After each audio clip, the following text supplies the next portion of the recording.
Muy bien, bienvenidos el día de hoy. Tengo un tiempo más con ustedes. Vamos a, vamos a tocar lo que va a ser el día de hoy, Mateo 7. Mateo 7. Recuerden que, que venimos del sábado pasado, que por ahí no tuvimos un problema con el audio, ahora acabamos de chequear y, y bueno, arrancamos, ¿sí?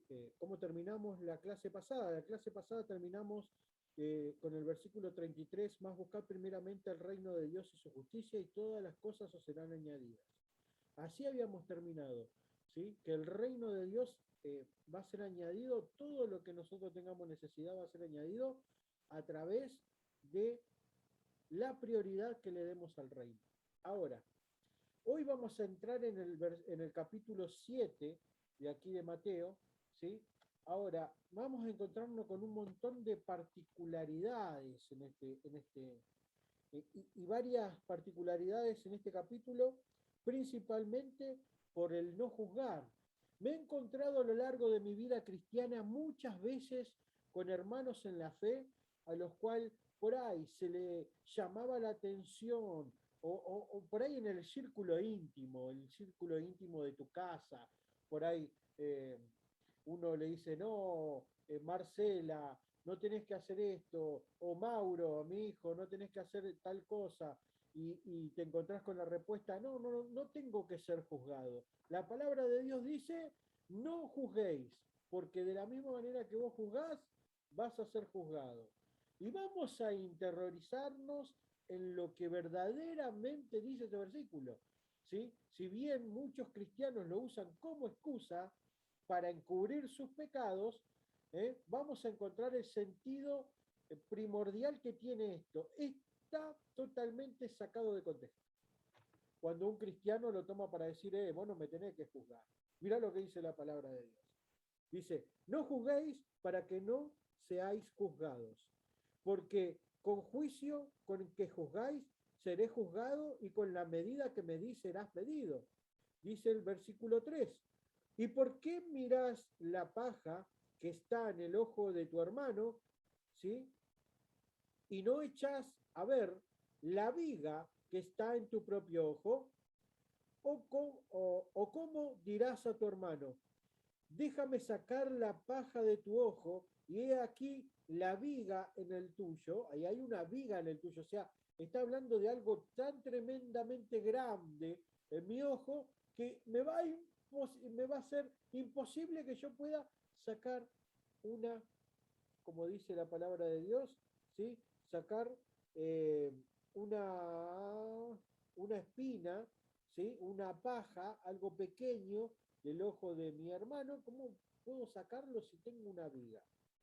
Ahora dice el 5, dice hipócritas. Jesús ahí va con los tapones de punta. Dice hipócrita, saca primero la viga de tu ojo. Y entonces, ¿qué dice? Entonces verás bien para sacar la paja del ojo de tu hermano. No dice, no se juzguen. Está diciendo, y primero saca tu viga y después dice, saca la paja del ojo de tu hermano. El versículo 6, no deis lo santo a los perros, ni echéis vuestras perlas delante de los cerdos, no sea que la pisoteen y se vuelvan y os despedacen. Ahora, Mateo 7, ¿qué se refiere con no juzgar? ¿Por qué? Termina el versículo diciendo, no echen a los cerdos sus perlas, dice, y no echen a los perros y a los cerdos. Ahora, ¿cómo voy a distinguir yo si no juzgo quién es cerdo y quién es un perro? Porque la figura que Jesús está usando en este tiempo es una figura que él está llamando a las personas, cuando él dice no le des perlas a los cerdos, está hablando de no le compartas o no le insistas, no le compartas, perdón. La palabra correcta es no le insistas en predicarle el evangelio a aquel que rehúsa del evangelio. Entonces a ese que lo rehúsa del evangelio lo compara con un cerdo, ¿sí? Que el cerdo era un animal inmundo para los judíos, ¿sí? Era un animal que ellos no podían criar, no podían alimentar, era un animal inmundo. para lo que es el judaísmo. Ahora, en este tiempo, donde Jesús está haciendo este paralelo, ¿sí? Está diciendo que las personas que rehúsan el Evangelio, no debemos darle esas perlas, pero se refiere a no le insistas, no le insistas, no le insistas, no quieres saber nada con Dios, no le insistas. Sí, tenemos que predicar, tenemos que anunciar el Evangelio, pero dice, si te rechaza una, si te rechaza dos, si te rechaza tres, hasta ahí. No sigas, no sigas porque va a ser en vano, ¿sí? Así que a eso hace referencia. O sea, ¿cómo yo si no juzgo a una persona, cómo voy a saber si es o no es, está en esa condición, ¿sí? De ser un cerdo, como lo llama. La esencia del pasaje está en el pasaje paralelo, ¿sí? En Lucas 6:37. No juzguéis a nadie. Entonces, ¿por qué dice no juzguéis a nadie?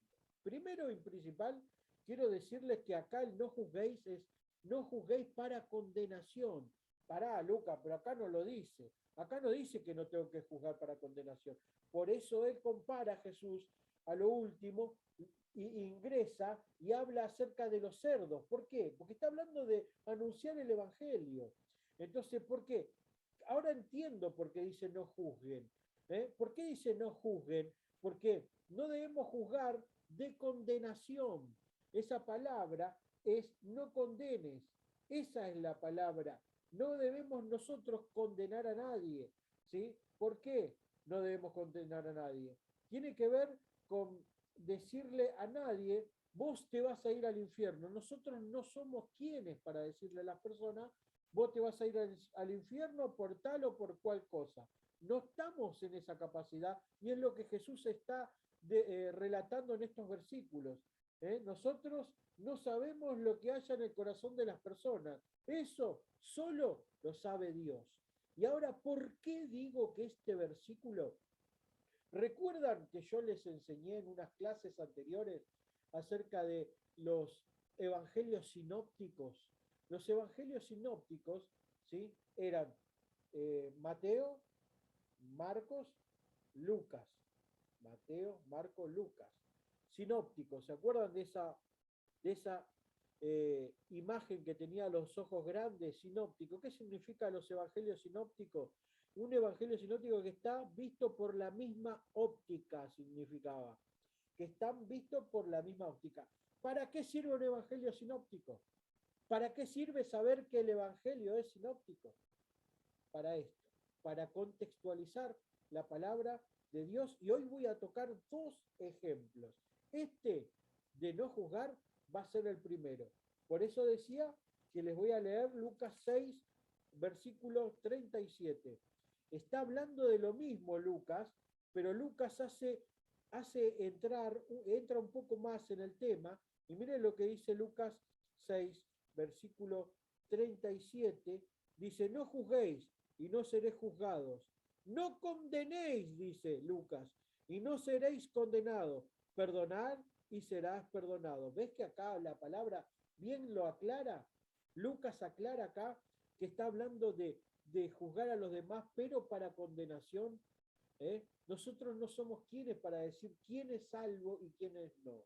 Entonces, cuando un hermano tome esta palabra y la saque de contexto y me diga, no, Lucas, vos no sos quien para juzgarme, le tengo que decir, hermano, está en el error.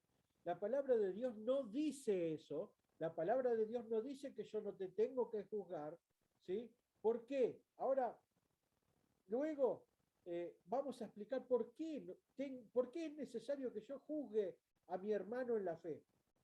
No hablo de juzgarlo para condenación, no hablo de juzgarlo para acusarlo, sino que hablo de juzgarlo es ponerlo en una balanza y decirle, hermano, te estás equivocando en esto. Hermano, vos no tendrías que estar ahora, estar no sé, en fornicación, o hermano, vos no tendrías que estar en chismerío. ¿Por qué te involucraste en el chismerío? Entonces, ese hermano, al verse llamado la atención, saca este versículo de contexto y me dice, no, la palabra dice no juzguéis. ¿Por qué me estás juzgando, Lucas? La palabra dice no juzguéis, no, no se refiere aquí a no juzgar, a que no nos llamemos la atención a otro, de uno a otro. ¿Por qué? Porque el interés de Dios es que cada uno de nosotros, ¿sí?, nos alentemos a través de decirnos las cosas, alentárnoslos unos a otros para la santidad, para que seamos santos, ¿sí? Porque si a mí me llaman la atención y me dicen, Lucas, tenés que dejar de fumar porque te hace mal, porque la palabra de Dios dice que, no, que debes cuidar tu cuerpo, al principio tal vez me enoje por lo que me están diciendo, pero me está dando una corrección que es por mi bien, ¿sí? Es para acercarme a Dios en santidad. Y ese es el deseo que tiene Dios. ¿Por qué hablo de que Jesús, este versículo habla de, y por qué debemos juzgarnos los unos a los otros? Juan 7, versículo 24 dice de esta manera, no juzguéis según las apariencias, sino juzgar con juicio justo. Ah, pará. Entonces, ¿qué hago? ¿Se contradice Jesús? ¿Mm? Hay algo que no sucede en la palabra de Dios y es que Dios se contradiga. Dios no es hombre para contradecirse. Entonces, ¿cómo interpreto acá a Jesús en San Juan 7:24 que dice, no juzguéis según las apariencias, dice, ¿sí? No dice no juzgue, dice, no se juzguen según las apariencias, sino juzgar con juicio justo. Entonces, ¿cómo explico si soy llamado a no juzgar a mi prójimo? ¿Por qué dice que tengo que juzgar con juicio justo? ¿Se dan cuenta? ¿Se dan cuenta que si no se estaría contradiciendo la palabra de Dios? Por eso es necesario los versículos, ¿sí? Los evangelios sinópticos, poder verlo a través de la misma óptica. ¿Dónde vamos a encontrar los evangelios cuando son sinópticos? Con las referencias.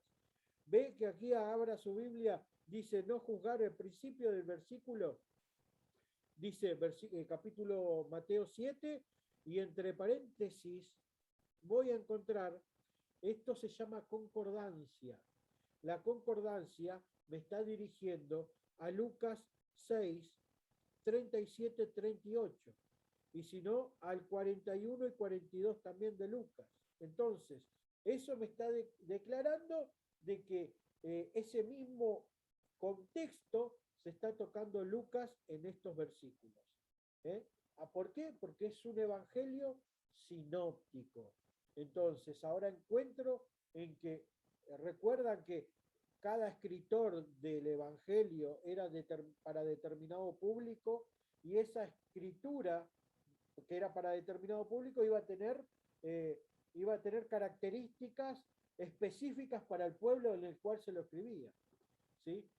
Ahora, por eso encontramos a Lucas, que es más específico, Lucas, que era el doctor, por ahí lo contextualiza más, y por eso encontramos diferencias. Ahora, la astilla en el ojo ajeno. La astilla en el ojo ajeno. ¿Qué significa la astilla en el ojo ajeno? ¿Sí? Que yo no puedo sacarle la astilla, dice Jesús, no puedo sacarle si yo tengo una viga tapando mi ojo. Si tengo una viga, no, se me imposibilita sacarle. ¿Qué está hablando eso, Jesús? Profundamente está hablando de que si yo tengo un pecado, ¿sí? Un pecado grande, un pecado, no sé, imagínense que yo estoy siéndole infiel a mi esposa y lo sabe media congregación, y yo quiera llamarle la atención a una madre porque acaba de sacudir a su hijo. Entonces esa madre me va a decir, pará, ¿por qué me querés sacar la paja? Primero saca la viga que te... Entonces, ¿ves que es un llamado de Jesús? ¿Es un llamado a la santidad? ¿Es un llamado a apartarse del pecado? Por eso dice, primero sacate la viga, entonces eso te va a dar autoridad, porque ya el pecado lo sacaste, te alejaste del pecado, ahora estás siendo más santo, entonces ahora sí tenés autoridad para sacarle la paja del ojo a tu hermano. Ahora sí te puedo llamar la atención y decirte, no lo sacudas así delante de toda la congregación, está mal, quedas mal. Por más que las personas se enojen y me digan, mirá, Luca, esto no corresponde, o no sé, me enoja, te estoy llamando la atención por tu bien. Corregilo de otra manera, tenerle más paciencia, podés actuar de otra manera. Eso me da autoridad. Pero si yo tuviese la viga en mi ojo, no. No. Por eso Jesús nos llama a que si vamos a hacer lo que Él nos llama, a sacarle la astilla del ojo a la persona, primero corrijamos nuestra vida delante de Dios. ¡Wow! Ya pasaron 20 minutos. Y este es el primer tema. Concluyo el Sermón del Monte con dos casas. Bueno, eso lo vamos a ver después. Después viene el tema de la oración y la regla de oro. ¿Por qué es conocida la regla de oro? Ahora, ¿recuerdan que dije que les voy a dar dos ejemplos? Acá vamos a encontrarnos con el segundo ejemplo. Dice así, pedid y se os dará, buscad y hallaréis, llamad y se os abrirá. Dice, porque todo aquel que pide recibe, y el que busca halla, y el que llama se le abrirá. Y dice, ¿qué hombre de vosotros, si su hijo le pide pan, le dará una piedra? Y si le pide un pescado, le dará una serpiente. Dice, pues vosotros, siendo malos, sabéis dar buenas dádivas a vuestros hijos. ¿Cuánto más vuestro Padre Celestial que está en el cielo os dará, dará buenas cosas a los que le pidan? Dice, así que todas las cosas que queréis que Dios, que los hombres hagan con vosotros, así también haced vosotros con ellos, porque esta es la ley y los profetas. Ahora, una aclaración. ¿Recuerdan que les dije que les vamos a ver con otro? Ahora, si yo saco de contexto, primero, buscad y hallaréis. Entonces yo le pido al Señor, Señor, quiero que me des una Ferrari, mañana quiero andar en la Ferrari, Señor, dame, porque acá dice así, pedid, ¿sí? Dice, y se os dará, buscad y hallaré. Entonces, el Señor, yo te pido, total, vos me vas a dar. Dice, vos pedí, ¿sí? Sin embargo, estamos sacando de contexto la palabra de Dios. Y a través del sinóptico, del Evangelio sinóptico, voy a descubrir la clave. Dice el Señor, ¿qué padre que le pida pan le va a dar, ¿sí?, una serpiente? O le pidan huevo, le va a dar una escorpión. ¿Qué padre? Si ustedes siendo malos dan buenas cosas, ¿quién más? Su Padre Celestial, claro que sí. Pero ¿qué es lo que nos va a dar? ¿Y qué es lo que nos va a dar si se lo pedimos? Dice, pedid, pedid, buscad y hallaréis. Pedir, buscar y hallaréis. ¿Qué pido? ¿Qué busco?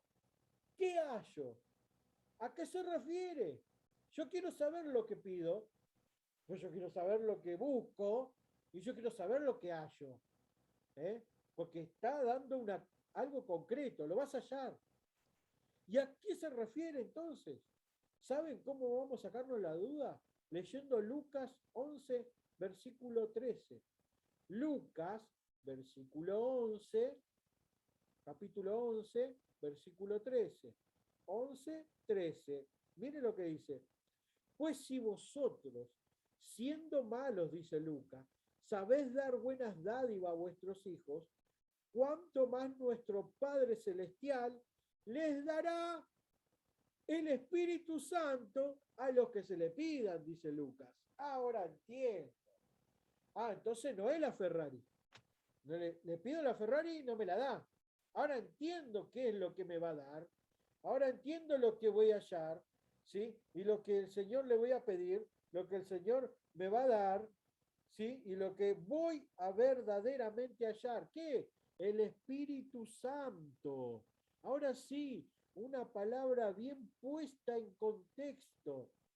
Santiago 4:13 dice, ustedes piden y no reciben porque piden mal, porque piden para sus deleites. O sea que yo pido mal. Entonces, ¿hay una manera de pedir? Sí, hay una manera de pedir y hay una manera de pedir correcta para nuestra prosperidad espiritual. Esa es la manera correcta de pedir las cosas de la voluntad de Dios. No significa que no tenemos que pedir un aumento de sueldo, no significa que tengo que pedirle ayuda o al Señor ayúdame para pagar tal y tal cuenta. No significa eso, no estoy hablando de esto. Estoy diciendo de la totalidad de lo que Jesús está diciendo en este versículo. Te lo estoy contextualizando como verdaderamente debe leerse Mateo, ¿sí? La palabra de Dios dentro del mismo contexto, ¿sí? Busquemos que los vamos a hallar. ¿Qué? Al Espíritu Santo, ¿sí? El Señor está dispuesto a darnos con tanta claridad el Espíritu Santo a quien se lo pida. ¿Sí? Luego encontramos la puerta estrecha. La puerta estrecha del versículo 13 y 14 es cortito, dice, entrad por la puerta estrecha, porque ancha es la puerta y espacioso el camino que lleva a la perdición, y muchos son los que entran por ella, porque estrecha es la puerta y angosto el camino que lleva a la vida, y pocos son los que lo hallan. Si pocos son los que lo hallan, sentite privilegiado al haberle conocido a Jesús como tu Señor y Salvador. Ahora, cuando Jesús estaba declarando esto, te lo contextualizo en segundos. El Señor lo estaba diciendo porque Jerusalén era atravesada por una calle ancha que desembocaba en la puerta, y la puerta de entrada a Jerusalén era una puerta grande, ancha, donde podían pasar carros, donde podían pasar camellos, donde podían pasar cualquier cosa. Sin embargo, el Señor dice que compara a esa puerta, a ese camino, ¿sí?, ancho, que es un camino de perdición. Por eso Él lo está ilustrando de esta manera. Sin embargo, había caminos internos dentro de Jerusalén que eran tan angostos que solamente entraba una persona, y una persona con carga debería dejar las cargas, o estas personas dicen que se tenían que esperar si venía alguien que termine de pasar para poder pasar ella. Así que imagínense lo angosta que eran algunas calles, ¿sí? Y a esas calles está haciendo referencia Jesús, ¿sí? La puerta estrecha hace mención que en los tiempos de la ciudad sí eran caminos amplios. Ahora, ¿qué está queriendo decir verdaderamente este versículo? Este versículo dice de esta manera: no puedes seguir el camino que todos siguen. No puedes seguir el camino que todos siguen. Por eso está hablando del camino ancho, el camino que todos siguen, el camino que es común, algo que es común, sino que vos tenés que entrar por el camino angosto. No podés entrar por el camino ancho y encontrarte con tu Señor Jesucristo. No podés. ¿Por qué? Porque la palabra de Dios y el Señor nos está enseñando que es una contracultura la que tenemos, ¿sí? Imagínense que esto es una contracultura, y ahora voy a explicar por qué y a qué me refiero con contracultura. Ahora, no podés seguir el camino que todos siguen y esperar terminar en un buen lugar. Necesitas ser un discípulo intencional. Un discípulo intencional. ¿Qué significa? Significa es seguir a Jesús, ¿sí? Seguir a Jesús es un camino por donde no todos van. Es un camino estrecho. Ahora, ¿por qué? ¿Cuál es el camino? Jesús dijo, yo soy el camino, la verdad y la vida, dijo en Juan, ¿no? Ahora, Él es el camino. Él es el camino angosto. Ahora, ¿por qué angosto? ¿Y por qué contracultura? ¿Por qué va en contramano de todo. ¿Recuerdan que vinimos leyendo el Sermón del Monte y dice que pongas la mejilla al quien te pegue en la derecha o poner la izquierda? ¿Eh? Entonces, ¿qué?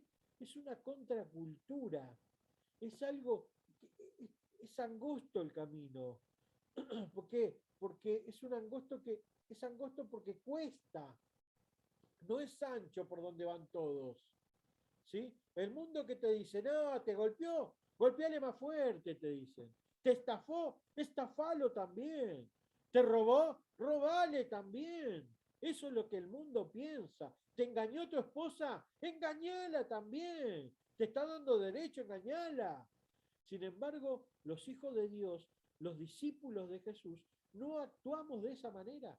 Somos diferentes, somos la contracultura. Mientras el mundo va hacia adelante, mientras el mundo va hacia en una dirección, nosotros, hijos de Dios, vamos en camino contrario. Somos como el pez, el salmón. El salmón dice que nada en contra de la corriente, el salmón, por eso dice que hace saltitos el salmón. Bueno, así somos nosotros los hijos de Dios. Ahora dice, ¿cuál es el camino? ¿Por qué? ¿Por qué es una contracultura? Porque nos llama a amar al enemigo. ¿No leímos versículos anteriores, capítulos anteriores? Amar a tu enemigo. Es una contracultura. Es todo lo contrario a lo que dice el mundo. Amar a tu enemigo. Nos llama a perdonar. ¿Sí? Nos llama a no juzgar, a no condenar. ¿Sí? Nos llama a revisar nuestras vidas. ¿Sí? Por eso somos discípulos intencionales. El hacer y el hacer, ¿sí? Su voluntad. Su voluntad es el camino estrecho. Ahora dice, 15, el versículo 15 dice, por sus frutos conoceréis, guardaos de los falsos profetas. Ahora, de vuelta, si yo no tendría que juzgar, ¿cómo voy a juzgar si sé si es un falso profeta o es un profeta verdadero? ¿Cómo ves que a veces se descontextualiza la palabra de Dios y se la malinterpreta? Entonces, el versículo 15 dice, guardaos de los falsos profetas que vienen a vosotros con vestidos de oveja, pero dentro son lobos rapaces. Por sus frutos conoceréis. ¿Acaso se recoge uvas de los espinos o higos de los abrojos? Así, todo buen árbol da buenos frutos, pero el árbol malo da frutos malos, dice Jesús. No puede un árbol dar malos frutos, ni el árbol malo dar frutos buenos. Todo árbol que no da buen fruto es cortado y echado en el fuego. Así que por sus frutos los conoceréis. Dice que los frutos son la consecuencia, el fruto es la consecuencia de lo que somos verdaderamente en Jesucristo. Ahora, dice así, Castilla concluye el sermón del monte con las dos casas, haz lo demás. Quiero destacar en el versículo, esto no lo quiero dejar pasar, versículo 12. Miren lo que dice el versículo 12. Perdón que vuelva hacia atrás, porque me estaba olvidando de decirles esto. Así que todas las cosas que quieran con los hombres, hagan con vosotros, así también haced vosotros con ellos, porque esta es la ley y los profetas. Ahora, este versículo ¿por qué se le llama la regla de oro? Porque Constantino, eh, a ver, el emperador Confuso, perdón, no fue Constantino, por eso me quedé dudando. Era el emperador Confuso, escribió en una pared, ¿sí? Esta regla con oro, ¿sí? La pintó, la escribió, no sé, pero con oro logró escribir, por eso era conocida como la ley de oro. ¿Ven que el encabezado dice, y la regla de oro? ¿Por qué? Porque tiene que ver muy íntimamente con algo positivo que Jesús estaba llamando. Sin embargo, muchos pensadores, escuchen, Habrán escuchado el dicho popular que dicen, no hagas lo que no te gusta que te hagan. ¿Sí? No hagas lo que no te gusta que te hagan. No tenés que hacer lo que no te... Pero negativo, es negativo. Está sacado de este versículo, pero está transversado, está dado vuelta. Dice, no hagas lo que no te gusta que te hagan. En cambio, Jesús dice, hacé lo que te gustaría que hagan contigo. Entonces, es un llamado positivo de Jesús ¿a qué? A la acción. Hacé. No esperes no hacer, sino hacé. Es un llamado de Jesús positivo, no negativo. ¿Por qué? Porque si yo diría, no hagas, si Jesús hubiese dicho, no hagas, está diciendo, no tomes represalias. ¿Eh? O no hagas, está limitándote Jesús. En cambio, Jesús no te está limitando, Jesús te está dando una nueva interpretación, algo que te está diciendo positivamente, accionar, hacé primero, porque se trata de sembrar para después cosechar. Y muchas personas no entienden esto. Se trata de cómo sembramos en diario para que después cosechemos lo que sembramos. Dice Gálatas, dice el libro de Gálatas, si no me equivoco, 6:9 o 6 por ahí, 6:9, 6:7, 6:8, dice, Dios no puede ser burlado. Todo lo que el hombre siembre, eso va a cegar, eso va a cosechar. Todo lo que el hombre siembra, eso cosecha. No se equivoquen, Dios no puede ser burlado. Y esto Jesús está haciendo un llamado a que hagamos. ¿Para qué? Para que hagamos, porque de esa manera se siembra en el reino, haciendo la buena obra, haciendo lo que te gustaría que hagan con vos. ¿Eh? Si me gustaría que me perdonen, entonces tengo que perdonar. ¿Sí? Si me gustaría que me ayuden, que me ayuden en una situación difícil, voy a ayudar en una situación difícil a alguien que lo necesite. Y no quería pasar por arriba de eso. Luego encontramos del versículo 21 al versículo 23 diciendo, a Jesús no los conocí, ¿sí? No los conocí. Y personas que dicen, pará, yo hice milagros en tu nombre, yo hice esto, yo hice milagros, yo saqué demonios, yo espanté demonios, hice milagros, hice en tu nombre, Señor. Sin embargo, Jesús dice, yo no los conozco, ¿sí? Yo no los conozco. El hacer, ¿por qué? Esos versículos hablan de que el hacer, ¿sí?, no te hace discípulo. Lo que nos hace discípulo es hacer la voluntad de Dios, ¿sí? Y tener una relación íntima con Él. Por ejemplo, por eso celebro lo que me contaba Nélida el día de hoy acerca de que ella oraba durmiendo. ¿Por qué? Porque habla de intimidad, intimidad en todo tiempo con Jesús, intimidad cuando dormís, intimidad cuando te levantás, intimidad, tener una relación, ¿sí? Por eso Jesús decía, no les conozco, entonces yo no les conozco, vos no los conocí, apartados de mí, hacedores de maldad, dice, no te conozco, porque hiciste, muchas veces hacemos, pero no tenemos comunión con Dios. Y Dios lo que más interesado está con nosotros es en tener una comunión genuina con sus hijos, una relación verdadera con sus hijos. Ahora, concluyo este video del día de hoy con los últimos versículos del 24 al 29, donde Jesús declara los dos cimientos. Ahora, ¿qué hicimos? Analizamos todo el Sermón del Monte. Y analizamos todo el Sermón del Monte. Por eso, como broche especial a todo el discurso que hizo Jesús, porque esto fue un discurso que le había, ¿se acuerdan que se apartó, agarró sus discípulos, se apartó de la multitud y le empezó a declarar todas estas cosas?